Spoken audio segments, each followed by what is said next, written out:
Right sir. ఇది నలుగురు సభ్యులు సార్. మొత్తం సార్ ఇది కూడా అయింది సార్. బాబా శెట్టి కూడా అయింది కౌన్సిలర్ గారు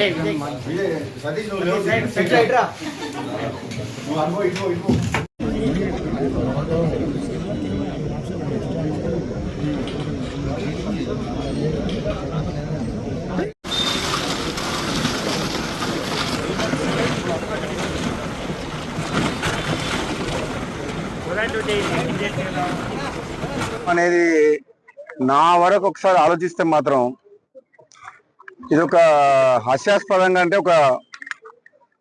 ఒక జోక్ లాగా అయిపోయింది. కేసీఆర్ బిడ్డ ఒక ఉద్యమకారుని డాటరు తెలంగాణ రాష్ట్రం ఏర్పాటులో కీలక పాత్ర పోషించిన కేసీఆర్ బిడ్డ అయ్యుండి ఈ రోజు వరకు వాళ్ళ కుటుంబానికి కేసీఆర్ కవితకైనా హరీష్ రావుకైనా కేటీఆర్కైనా వాళ్ళందరికీ ఎవరి ద్వారా గుర్తింపు వచ్చింది? కేసీఆర్ ద్వారా. కేసీఆర్ లేకుండా కవిత ఎక్కడుంది? అది ఒక కుటుంబంలో ఆధిపత్య పోరు కాస్త బయటకు వచ్చి పార్టీ పెట్టింది. నిజంగా ఇది ఒక పెద్ద జోక్ కవిత పార్టీ అంటే. కవిత డెఫినెట్ గా మొట్టమొదటి సమావేశాలనే ఒక ఆడ కూతురు ఆడపిల్లకు తండ్రి అంటే ఎంత ప్రేమ ఉండాలి. ముఖ్యంగా తండ్రికి కూతురు అంటే అంతే ప్రేమ ఉంటుంది, కూతుర్లకు కూడా తండ్రి అంటే అంతే ప్రేమ ఉంటుంది. ఆయన ఒక ఉద్యమకారుడు. కేసీఆర్ తెలంగాణ రాష్ట్ర ఏర్పాటులో కృషి చేసిన వ్యక్తి. అటువంటి వ్యక్తిని స్వయాన కూతురే ఆ విధంగా మాట్లాడడం అనేది డెఫినెట్ గా ఆమె మొట్టమొదటి సమావేశంలోనే తప్పు చేసింది. దాంతో తెలంగాణ ప్రజలందరూ కూడా ఆలోచించుకుంటారు ఏమని. ఇక తండ్రిని గౌరవించుకోలేని మనిషి ప్రజలకు తల్లి ఎట్లయితుంది? ఇదైతే నేను తీవ్రంగా బాధతో చెప్తున్నా. చాలా తప్పు మాట్లాడింది కవిత.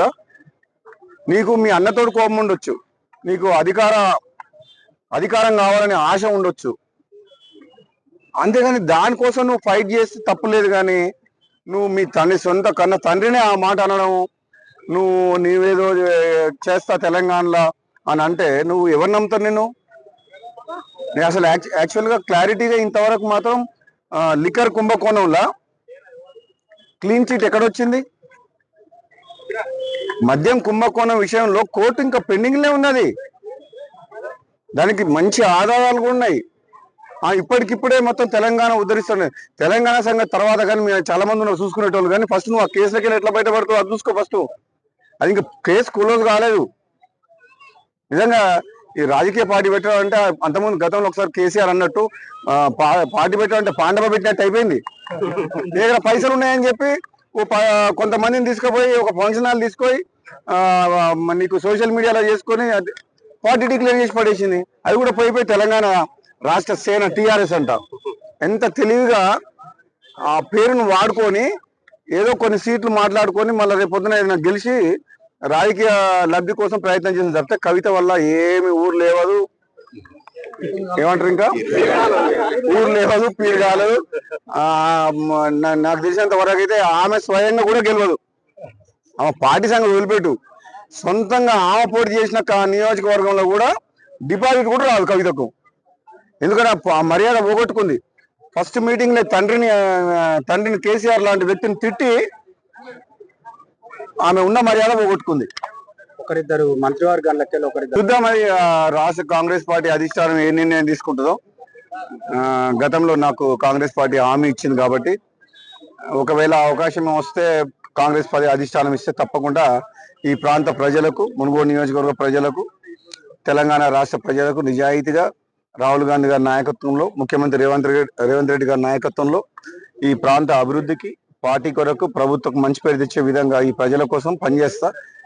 నాకు కూడా నమ్మకం ఉంది. తప్పకుండా కాంగ్రెస్ పార్టీ అధిష్టానం ఇచ్చిన మాట నిలుపుకుంటుందని నాకు పూర్తి విశ్వాసం ఉంది.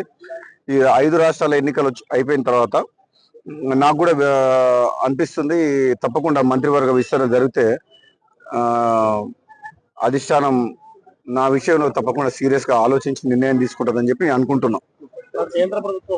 డెఫినెట్ గా ప్రపంచంలో ఎక్కడ యుద్ధమైనా సరే మనం ప్రపంచ దేశాల మీద ఎటువంటి ముడి సరుకుల మీద ఆధారపడ్డప్పుడు ఆ యుద్ధ ప్రభావం అనేది భారతదేశం మీద ఉంటది.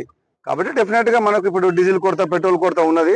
అది టెంపరీ సమస్యనే. కాబట్టి రాబోయే రోజుల్లో యుద్ధం ముగిసిన తర్వాత మళ్ళీ ఆటోమేటిక్ గా నార్మల్ అయిపోతుంది. కాబట్టి దాన్ని రాజకీయం చేయాల్సిన అవసరం లేదు. కేంద్రంలో బీజేపీ పార్టీ ఉంది, రాష్ట్రంలో కాంగ్రెస్ పార్టీ ఉంది.